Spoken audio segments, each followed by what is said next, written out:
우리 김 집사님이 개띠거든요. 개띠. 네, 개띠. 네. 그러니까 맞죠. 네. 그 58년생이 개띠인데 거기서 11을 빼니까 46년생이라는 뜻이에요. 46년생이 개띠예요. 네. 58년생이 개띠고 개띠들이 우리 교회 안에도 많습니다. 네. 근데 늘 고마운 게 제가 우리 김 집사님께 묘지에서 그 추모 예배를 드릴 때 오셔서 늘 추모 그 곡을 연주하세요. 우리 김 집사님께서 사실 뭐 다 귀찮은 일일 수도 있는데 부탁을 드리면은 빠지지 않고 올라오셔서 뭐 나팔로 할 때도 있고 또 뭐 색스폰으로 하실 때도 있고 그래요. 참 고맙죠. 네. 그 추모 예배 시에 어쨌든 그 추모 그런 음악을 한번 또 들으면서 그 묻혀 있는 분들 옛날 생각을 하는 것이 또 굉장히 소중한 시간인데 우리 김 집사님께서 늘 협력을 해주셔서 감사하고요. 또 월요일 주일 일부 예배 시에 우리 묵상 예배 드릴 때도 또 우리 김 집사님의 순서가 있으세요.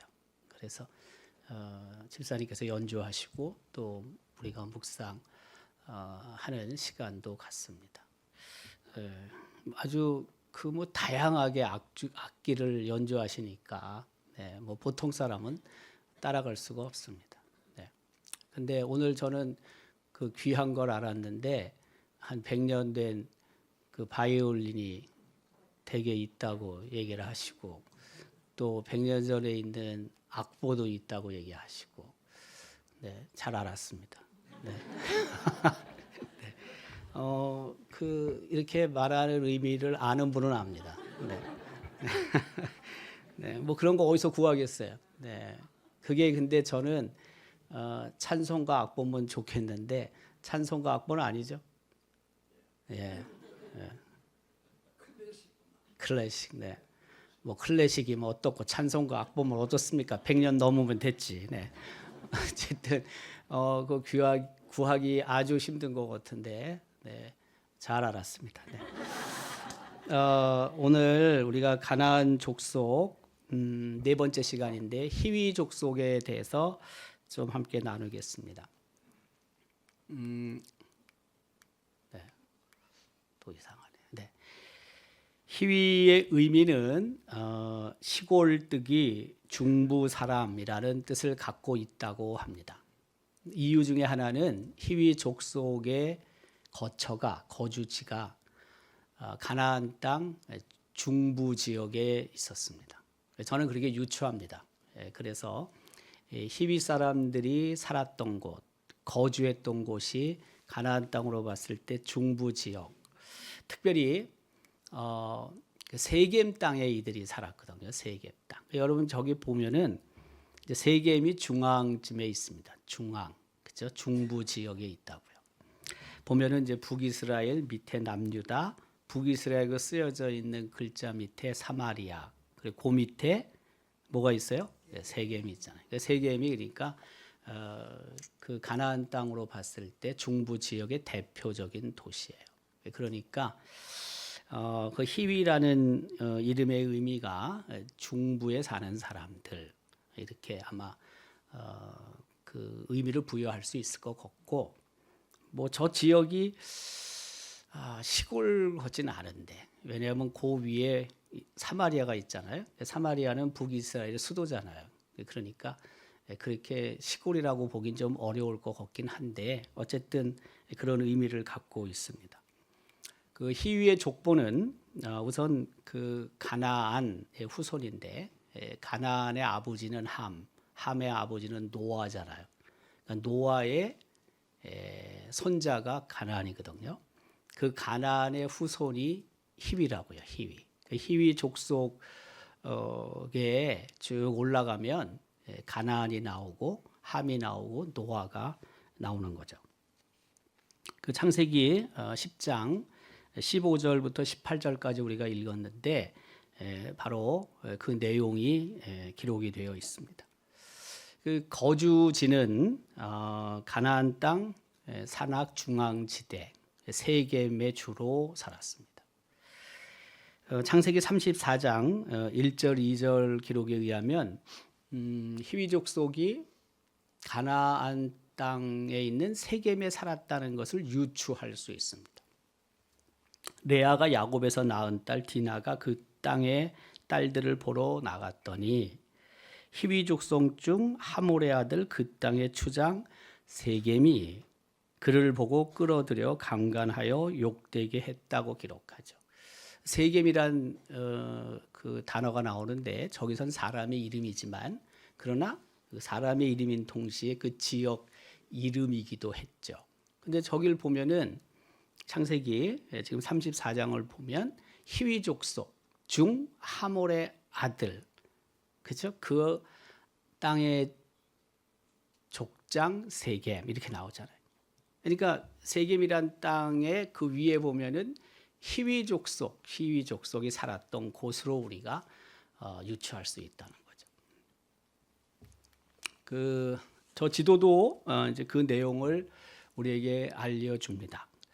그 맨 위에는 이제 아모리 족속이라고 있고요. 약간 이 부분은 가나안의 7족속이 거주했던 땅들을 하고 있긴 하지만 좀 차이는 있어요. 학자들마다 이 7족속이 살았던 위치에 대해서 서로 좀 다른 부분도 있어요. 좀 이따 다른 지도를 보면은 거기는 조금 더 다른 부분이 있어요. 어쨌든 저 지도를 보면 맨 위에 아모리 족속이 있고 그 다음에 파란색은 갈릴리 호수고 그 다음에 갈릴리 호수에서 파란색을 따라 쭉 내려오는 게 요단강이고 요단강 다 내려와서 끝에가 이제 사해잖아요. 자, 위에 있는 갈릴리 호수에서 그 위에 보면 기르가스 족속이 있고 또 갈릴리 호수에서 한 7시 방향 노란색에 보면은 가나안 족속이 있고요. 그렇죠? 그 밑에 보면 히위 족속이 있습니다. 히위 족속 우측에 보면은 세겜이라고 있습니다. 세겜. 그렇죠? 네. 그러니까 히위 족속이 살았던 주 무대는 세겜 지역이다라고 우리가 생각을 할 수 있는 거죠. 근데 세겜에 거주했던 다른 족속들도 있습니다. 그 족속의 이름은 가나안 족속과 브리스 족속입니다. 창세기 34장 30절을 보면은 혼합되어 있어요. 가나안 족속과 브리스 족속도 세겜 땅에 거주했다고 볼 수 있어요. 지금 이 지도를 보더라도 우리가 좀 어느 정도는 저 말을 이해할 수 있는데 세겜과 가장 가까운 곳에 있는 족속은 히위 족속이라고 했어요. 노란색 히위 족속, 그렇죠? 근데 그 히위 족속 위에 무슨 족속이 있어요? 가나안 족속이 있죠. 자, 히위 족속 밑에 누가 있어요? 브리스 족속이 있죠. 그러니까 브리스 족속이 세겜하고 이렇게 떨어져 있지 않다고요. 지금 가나안 족속은 좀 멀리 있는 것 같아도 어쨌든 그 가나안 족속도 세겜하고 연계되어서 살았을 가능성이 있다는 거예요. 그래서 지금 하나님의 말씀은 창세기 34장은 바로 히위 족속과 가나안 족속과 브리스 족속이 세겜에 혼합해서 살았을 가능성도 있다. 그냥 세겜 땅에는 히위 족속만 산 게 아니라는 거죠. 히위 족속이 그 세겜에 주로 살았겠지만 그러나 다른 사람들, 다른 족속 사람들도 살았을 것이다. 이렇게 우리가 추측할 수 있다는 거죠. 특별히 야곱과 히위 족속의 관계를 우리가 좀 살펴볼 수 있습니다. 앞서 언급이 됐는데 야곱의 외동딸 디나가 그 세겜에서 그 하몰의 아들 세겜에게 족장 세겜에게 성폭행을 당하는 사건이 성경에 기록되고 있죠. 그 세겜의 범죄의 내용은 창세기 34장 6절 7절에 기록이 됩니다. 그리고 나서 이제 야곱의 아들들이 복수하기 위하여 제안을 하는 거죠. 그것은 다른 것이 아니라 할례를 니들이 받게 되면 그 디나와 결혼할 수 있다라는 이야기를 하게 되는 거죠. 그게 창세기 34장 15절, 16절, 17절의 기록입니다. 그러니까 우리가 알고 있듯이 시므 이와 그리고 레위가 나름대로 계획을 세운 거 아니에요. 할례를 받게 하고 몸이 불편할 때 공격해서 몰살을 시키는 거잖아요. 바로 그 내용을 기록하고 있는 거고요. 그래서 결국에는 세겜 성의 남자들이 몰살을 당하게 됩니다. 그것도 창세기 34장 25절, 26절, 27절에 기록하고 있습니다. 이제 그리고 나서 이제 창세기가 34장의 기록인데 세겜 땅에 있는 남성들을 몰살시켰어요. 그리고 그들의 재산들을 노획해요, 혹은 노략해요. 이제 35장으로 가면은 이제 베델로 가게 돼요. 베델로 가게 되는데 물론 그 야곱이 베델에서 받은 은혜가 있잖아요. 그때 그것을 잊고 있었잖아요. 그래서 아마 그 베델에 가서 다시 그때 잘 알고 있듯이 에서를 피해 도망하다가 베델에서 하나님을 만나잖아요. 하나님께서 또 약속을 하신 것도 있고, 그래서 그 지금 이 야곱 입장에서는 베델로 올라가서 다시 단을 쌓고자 하는데 세겜에 더 이상 머무르는 게 대단히 위험하죠. 성경에는 마치 우리가 34장에 보면 세겜 땅에 있는 남성들이 다 죽은 것 같지만 우리가 그렇게 이해하기 쉬운데 다른 성경 곳곳을 보면은 다 죽은 건 아니고요.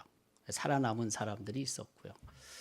그리고 또 세겜 땅 주변에 있는 가나안 족속들이 아까 여러분 보면 브리스, 가나안 족속 이런 사람들이 가만히 있지 않는 거죠. 그러니까 세겜 땅에 야곱의 가족들이 사는 게 사실은 불안한 거예요. 어떻게 보면. 그러니까 35장에 베드로 올라가자고 해서 올라가게 되는데 그 받은 은혜를 기억하고 거기서 다시 하나님 앞에 제단을 야곱이 쌓는 것 당연하고 또 쌓아야 되기 때문에 올라가긴 하는데 또 이면에는 무슨 의미가 있냐면은 그 세겜에 계속 머물러 있는 것이 사실 좀 불안한 게 있다고요. 가나안 다른 족속의 공격을 받을 가능성이 대단히 있는 거예요. 그러니까 우리가 그냥 하나님께 약속을 했고 그래서 야곱이 베델로 올라가서 제단을 쌓는다. 물론 그게 가장 중심적인 이유긴 하겠지만 또 다른 이유가 분명히 있다는 거예요. 그래서 올라가는 거예요. 베델로 어떻게 보면 이사를 가는 거예요. 다른 말로 표현하면은 피하는 거죠. 세겜 땅에 더 이상 있을 수가 없는 거예요. 그런 경우들이 꽤 있어요. 예를 들면 안동에 그 안동 선교부가 세워진단 말이에요. 그게 1908년도에 우리나라에 들어온 미국 북장로교, 미국 남장로교, 또 호주 장로교, 카나다 장로교 이런 장로교 선교사들 공의회가 있었어요. 모여서 의논해서 결정하는 것들이 있었는데 거기서 안동 선교부를 결정하는 게 1908년. 근데 확정된 건 아니고 그냥 안동 선교부가 필요할 것 같다 해서 정탐을 해요. 1년 동안. 그리고 1909년도에 세워진다고요. 안동 선교부가 그 장로교 선교사 공의회 총회에서 결정이 되는 거예요. 그러니까 처음에 세워야 되겠다 한 게 1908년. 그리고 1년 동안 좀 검토해보고 나서 다시 총회가 열렸는데 그때 확정을 한단 말이에요. 그 1909년 가을에. 근데 그때도 참 은혜 가운데 결정이 된 게 그 장로교 총회에 모인 장로교에서 파송한 선교사들이 다 찬성한 게 아니에요. 이게 선교부가 하나가 세워지면 재정적인 지출이 많이 생기기 때문에 반대한 사람도 많아요. 아직은 안동 선교부를 세워야 될 때가 아니다. 아니 뭐 그 재원이라는 것은 미국에서 와야 되는 건데 미국 북장로교 선교부에서 보내줘야 되는 건데 그게 재원이 확보가 안 되는데 어떻게 선교부를 만드냐는 거죠, 이 땅에. 여러분 알지만 선교부가 세워지면 선교 기지가 세워져야 돼요. 선교 기지. 다시 말하면 선교 센터가 세워져야 된다고. 그러면 선교 센터를 세우기 위해서는 이 지역에 살고 있는 사람들의 땅을 확보해야 돼요. 사야 된다고요. 근데 지금도 그렇지만 지금도 교회 주변에 있는 땅 하나 살려면 얼마나 비싸게 부르는지 압니까, 여러분? 네. 막 2배, 막 어떨 땐 더 이상도 막 그래요. 근데 그때도 그랬어요. 그때도 우리 이 땅에 살고 있는 우리 선조들이 난 이 땅은 아닌데 나는 우리는 네. 근데 어쨌든 이 땅에 살고 있는 분들이 원래 땅값의 3배 정도 불러서 산 거예요. 네. 선교사님들이 사는 게 되게 어려웠다니까요. 그 지금 경안고등학교에서 경안여중으로 쭉 우리 선교 기지가 있었는데 그 땅 사는 게 그렇게 쉬운 게 아니었다고요. 그러면 여러분 그 땅값이 어디서 와야 돼요? 미국에서 와야 되는데. 그러니까 선교부 하나를 만드는 게 쉬운 게 아니라니까요. 어려운 거라니까요. 그다음에 여러분 알지만은 1909년도 가을에 선교부가 세워지고 그리고 1910년도에 땅을 사가지고 이제 거기다가 건축을 하기 시작하거든요. 선교사 사택을 진다고요. 그러기 위해서 땅을 갖다가 정지 작업을 한다고. 그런 사진이 있어요. 정지 작업하는 사진이 있다고요. 그리고 이제 1911년도에 들어가서 건축을 해요. 선교사 사택 2동을 져요. 2동을. 예. 그래서 12월 달에 1911년 12월 달에 아직 선교사 사택이 준공도 안 됐는데 우리가 잘 알고 있는 오월본 선교사님이 이사 와서 들어가요, 글로. 그리고 그 이듬해 1912년도에 또 한 동이 지어져가지고 또 들어가요, 선교사님이. 그리고 13년도에 2채가 더 져져서 최종적으로 그 동네에 4채가 있었다고요, 4채가. 그거 뭐 우리가 헌금해서 건축했어요?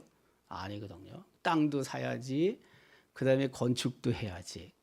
1913년도까지 4동의 선교사 사택이 다 졌다고요.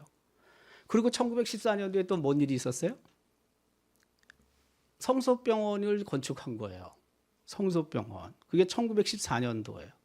1914년도에 건축할 때 얼마 들었냐? 지금부터 113년 전에 $10,000이 들었대, $10,000. 그 $10,000이 얼마인지 잘 몰라, 솔직히 우리가. 그러나 수백억 원 들었을 거예요. 수백. 지금 돈으로 따지면 수백 원이 들었을 거예요. 그러니까 선교지에 선교부를 하나 세운다는 것은 보통 일이 아닌 거예요. 이게 굉장히 힘든 거예요. 그러니까 퍼부은 거죠. 미국 선교부에서 미국 교회가 이 땅에 선교비를 퍼부은 거예요. 그 우리만 그렇습니까, 여러분? 부산 선교부, 대구 선교부, 안동 선교부, 광주, 목포, 뭐 호남 지역에 여러 개 선교부가 있거든요. 서울, 뭐 평양 곳곳에 있거든요. 그러니까 진짜 우리가 복음의 빚을 엄청 지고 있는 거예요. 근데 뭘 얘기하는 거냐면은 1909년도에 선교부가 세워지는데 그 이면에 보면은 참 어려운 상황 속에서 안동 선교부가 세워졌고 감사하게도 확정이 되면서 이 지역에 그 복음화가 보다 쉽게 진행될 수 있었다는 거예요. 그렇지 않았으면은요 대구에서 왔다 갔다 해야 된다니까요, 선교사님들이. 근데 대구에서 선교사님들이 우리만 있는 게 아니거든요. 서쪽에 김천, 뭐 상주 이런 데도 해야지. 이쪽은 경상도 북부 지역인데 여기만 합니까? 또 동쪽에 경주라든지 포항 가야지. 또 뭐 경산이나 이런 데 가야지. 청도 이런 데 가야지. 이게 안 되는 거예요. 어려웠던 거예요. 너무 이 땅에 안동 선교부가 세워진 것은 참 감사한 일이다. 감사한 일이다. 이제 그런 일들이 벌어진다고요. 벌어진다. 그래서 베델로 피신을 하는데 저는 이제 피실이라고 썼는데 성경에는 그런 표현은 없어요. 하나님과 베델에서 다시 만나야 되고 제단을 쌓아야 됐기 때문에 야곱이 베델로 간 건데, 그러나 이면을 놓고 봤을 때는 어때요? 세겜에 머물러 있긴 힘들었다. 왜냐하면 너무 많은 세겜 땅에 있는 남성들을 죽였어요. 그렇기 때문에 세겜 근처에 있는 다른 가나안 족속들의 미움을 받을 수밖에 없었다고요. 그래서 그 자리를 피하는 게 맞다. 그러나 그런 내용은 성경에는 없다. 추측을 한다는 거예요. 추측을. 이 지도를 보면은요, 네. 저 지도가 이제 맨 위에 보면 에발산이 있고 그리심산이 있고 세겜이 있고, 세겜을 중심으로 에발산, 그리심산이 있잖아요. 그리고 이제 세겜에서 밑으로 쭉 내려오면은 베델이 있습니다. 베델. 베델에서 세겜, 세겜에서 베델까지가 한 30여 킬로쯤 떨어져 있다고 보통 합니다. 베델에서 이제 예루살렘에서 밑에 예루살렘이 있는데, 그 예루살렘은 한 15km쯤 떨어진 곳이에요. 그러니까 많이 떨어져 있는 곳들이 아니에요. 세겜에서 베델까지가 한 30여 킬로, 40km는 안 되는데 그 정도 되는 거거든요. 근데 우리가 생각할 때 이 창세기 35장 기록에 의하면 베델로 올라가자라고 그렇게 성경은 표현하거든요.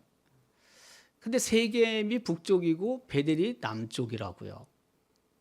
그러면 북쪽에서 남쪽으로 오는 걸 올라간다고 얘기하는 건 좀 안 맞지. 내려가자고 하는 게 맞죠. 근데 세겜보다는 베델이 그 야곱 입장에서 봤을 때는 더 중요한 곳이에요. 중요한 곳이에요. 이제 안동을 중심으로 했을 때는요. 안동을 중심으로 했을 때는 우리가 생각할 때는 안동 중심으로 하는 사람들은 다 안동으로 이렇게 올라오는 걸로 생각을 할 가능성이 많아요. 여기가 중심으로 생각할 경우에 내려간다고 생각을 잘 안 해. 그러니까 내가 지금 어디에 포인트를 주고 있냐가 굉장히 중요한 거거든요. 우리가. 그러니까 지금 베델로 올라가자고 세겜에서 그렇게 야곱이 말하는 이유는 분명히 있는 거예요. 왜냐하면 그가 어쨌든 바단 아람으로 도망갈 때, 하란으로 도망갈 때 베델을 통과했고, 그 베델에서 강렬한 하나님의 체험이 있었고, 또 그곳에서 하나님 앞에 제단을 쌓아야 된다는 부분이 있었는데, 그걸 잊고 있다가 이제 비로소 베델로 가야 되니까 이제 베델로 올라가겠다라는 이야기를 하는 거예요. 여호수아와 이제 히위 족속과의 관계가 또 있어요.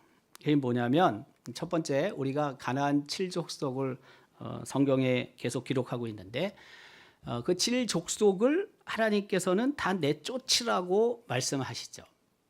여기 보면은 이제 7족속의 명칭이 있어요.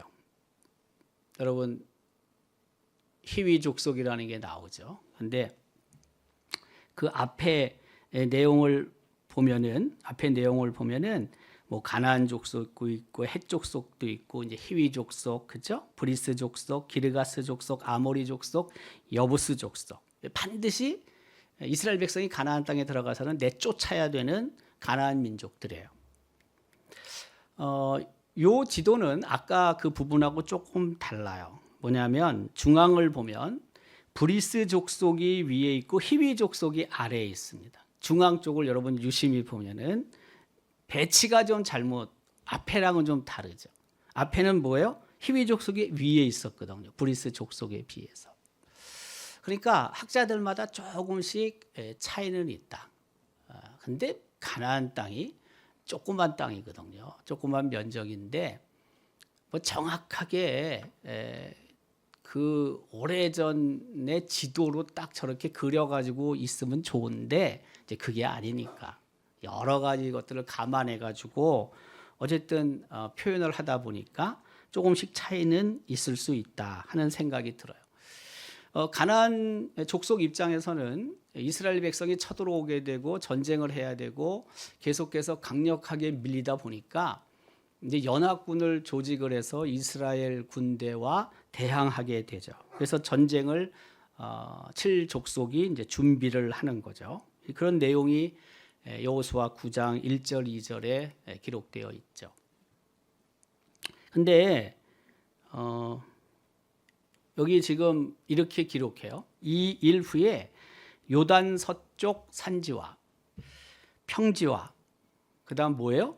레바논 앞 대해 연안에 있는 햇사람과 이렇게 기록이 되거든요.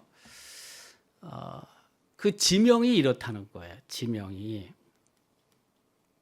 지금 이제 그 파란색 그게 지중해잖아요. 그리고 이제 맨 밑에 지도의 맨 밑에는 신광야라고 쓰여져 있는데 뭐 이제 부엘세바도 있고 이제 그 밑에가 그렇게 되는 거죠. 더 내려가면은 시내산도 나오는 거고, 그 다음에 그 신광야 위에 파란색으로 예루살렘이라고 있고요. 예루살렘 위에 보면은 레바논이 있고요. 레바논 위에 보면은 무슨 강이 있어요? 유프라테스 강이 있는 거죠. 예. 저게 지금 뭐 좀 저기 터키까지 저렇게 지도를 그리려니까 아마 제가 볼 때 좀 압축이 된 부분이 있는데 어쨌든 그다음에 그 터키 부분에 뭐라고 써 있어요? 해쪽 속에 온 땅이라고 써 있어요. 그러니까 가나안 땅에도 해쪽 속에 살았던 곳이 있어요. 아까 우리 이 지도를 보더라도 해쪽 속이 등장을 하죠.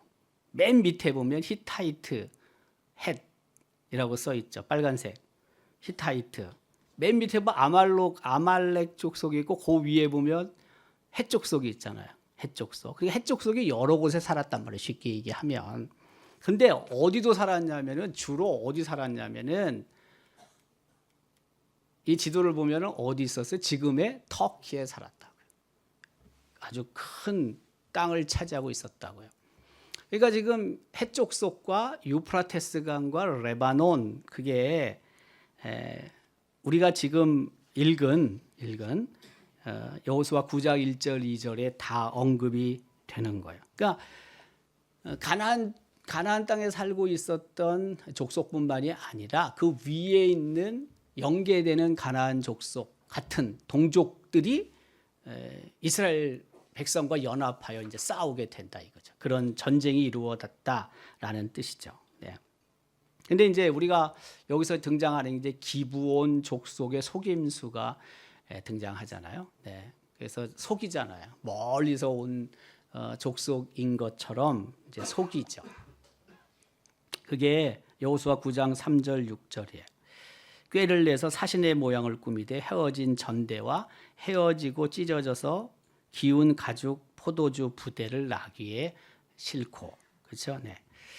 그 발에는 낡아서 기운 신을 신고 네. 그렇죠? 네. 또 이제 그런 내용이 있는 거예요. 또 낡은 옷을 입고 다 마르고 곰팡이가 난 떡을 준비하고 그들이 길갈 진영에 가서 여호수아에게 이르러 그와 이스라엘 사람에게 이르되 우리는 먼 나라에서 왔다. 조약을 맺자. 조약 맺지 말라고 다 쫓아내라고 하나님이 말씀하셨잖아요. 근데 여호수아가 어쨌든 이제 속은 거죠. 그래서 히위 사람 갑자기 히위 사람이 등장하는데 히위 사람들이 살았던 곳이 기브온이라는 거예요. 기브온 주민들 연결이 된다는 거예요. 그래서 여호수아와 지금 우리는 히위 사람의 관계를 지금 찾아가고 있는 거거든요. 근데 기브온에 살았던 사람들이 히위 사람들이었고 그래서 히위 사람들과 여호수아가 화친 조약을 맺게 되었다. 그런 뜻이에요. 그런 내용들이 지금 기록이 되죠. 이것도 보면은 지금 요거는 뭘 찾으려고 하냐면은 위에 보면은 맨 위에 보면 세겜이 있고 그 밑에 실로가 있고 그 밑에 베델이 있고 베델 밑에 기브온이 있어요. 기브온. 네. 그러니까 저 기브온에 히위 족속이 있었다. 네. 그런 뜻이에요. 네. 그런 의미라 이거예요. 아까 브리스족 그다음에 그 밑에 여부스족이 있거든요. 여부스족은 예루살렘을 중심으로 살았던 족속이에요. 근데 그 위에 그 브리스 족속이 있는데 그러나 겹쳐진다 이거죠. 아까도 언급했지만 세겜도 히위 족속만 산 게 아니라고 그랬잖아요. 그러니까 저 기브온에도 히위 족속이 있었다는 거예요. 그 히위 족속과 여호수아가 저 길갈은 저 지금 요단강 쭉 내려오는데 여리고 옆에 길갈이라고 있잖아요. 거기서 이제 화친 조약을 맺게 되는 거예요. 체결하면 안 되는데 화친 조약을 맺은 거죠. 그래서 나중에 알게 되잖아요. 그 사실에 대해서. 그래서 여호수아가 저주를 하면서 이렇게 말하는 거죠. 여호수아 9장 23절인데 그러므로 너희가 저주를 받나니 너희가 대를 이어 종이 되어 다 내 하나님의 집을 위하여 나무를 패며 물을 깃는 자가 될 것이다. 예. 그리고 나서 이 기브온 땅이 나중에 베냐민 지파에게 기업으로 분배가 됩니다. 여호수아 18장 11절부터 25절 보면은 베냐민 지파에게 분배된 기업들을 기록해요. 그 중에 보면 기브온이 나오잖아요. 기브온 25절에 기브온이 나오잖아요. 그러니까 베냐민 지파 자손에게 제비를 뽑아서 여러 땅을 나눠주는데 그 중에 하나가 기브온이었다. 그러니까 기브온을 히위 족속이 살았는데 그 기브온이라는 땅은 베냐민 지파에게 분배가 됐다라는 거예요. 그래서 히위 족속에 관해서 성경을 찾아보면은 이제 저런 정도가 기록이 되고 있습니다. 몇 가지 우리가 그 찾아볼 교훈이 있는데 첫 번째는 뭐냐면 히위 족속이 머물렀던 그 땅, 이제 세겜을 중심으로 놓고 봤을 때 이제 피로 물든 땅이었습니다. 피로 물든 땅. 야곱의 그 아들, 그렇죠? 네. 야곱의 아들들이 세겜 땅에 있는 남성들을 학살합니다. 학살. 어떻게 보면 도륙을 한 거죠. 네. 몰살시켰죠. 다 죽은 건 아니지만 네. 피해 땅이에요. 피해 땅. 그러니까 복수가 서려 있는 땅. 네. 좋은 땅은 아니죠. 네. 아무리 그 분노가 있다 할지라도 그렇게 도륙하는 것은 옳은 게 아니죠. 네.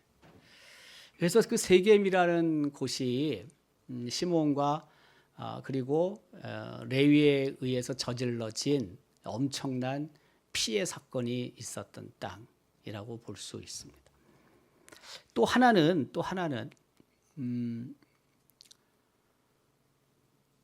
신중함을 교훈하는 땅으로 저는 생각을 해요.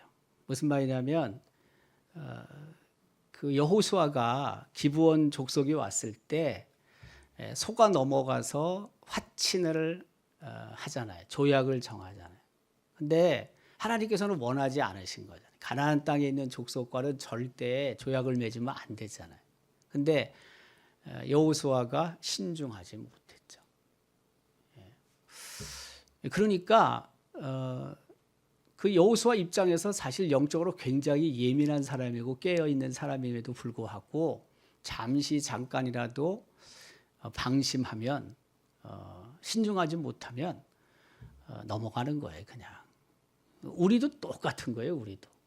우리도 뭐 내가 이런저런 부분들 속에서 나름대로 잘 판단하고 잘 결정할 거라고 생각이 들지만 그러나 어느 순간 우리가 정말 한눈 팔대든지 혹은 방심하면은 넘어가는 거죠. 쓰러지는 거죠.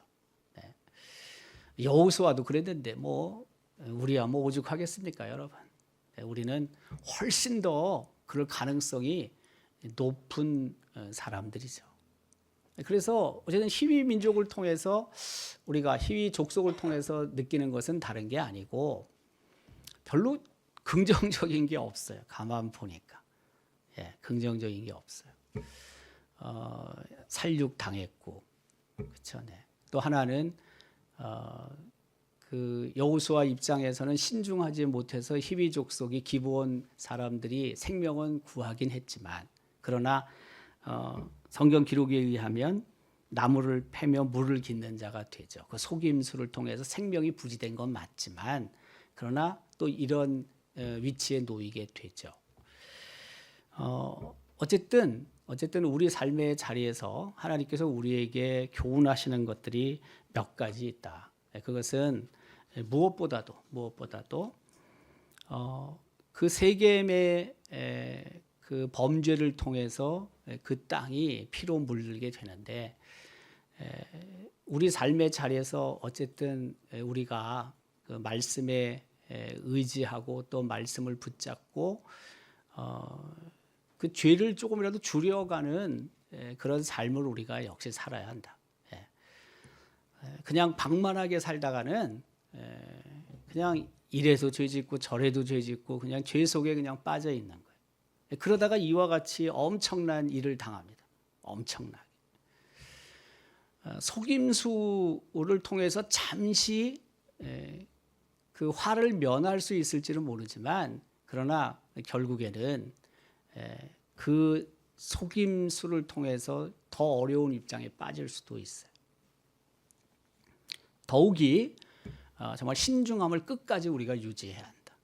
깨어 있어야 된다. 성경적으로 말하면 깨어 있어야 한다. 그 뜻이에요. 깨어 있지 않으면 어느 순간 우리는 넘어질 수밖에 없다는 것을 또다시 하나님께서 우리에게 말씀하고 있습니다. 오늘의 삶이 참 많은 유혹이 있습니다. 그런 것들을 우리가 하나하나 조금이라도 넘어서기 위해서는 경성해야 하고 깨어 있어야 하고 신중해야 하고, 그리고 말씀을 붙잡고 또 성령 안에서 말씀에 충만함으로 하나하나 말씀을 순종해서 우리의 삶의 자리가 어쨌든 죄로 물들지 않고 조금이라도 성결함으로 살아갈 수 있게 되기를 주님의 이름으로 기원합니다.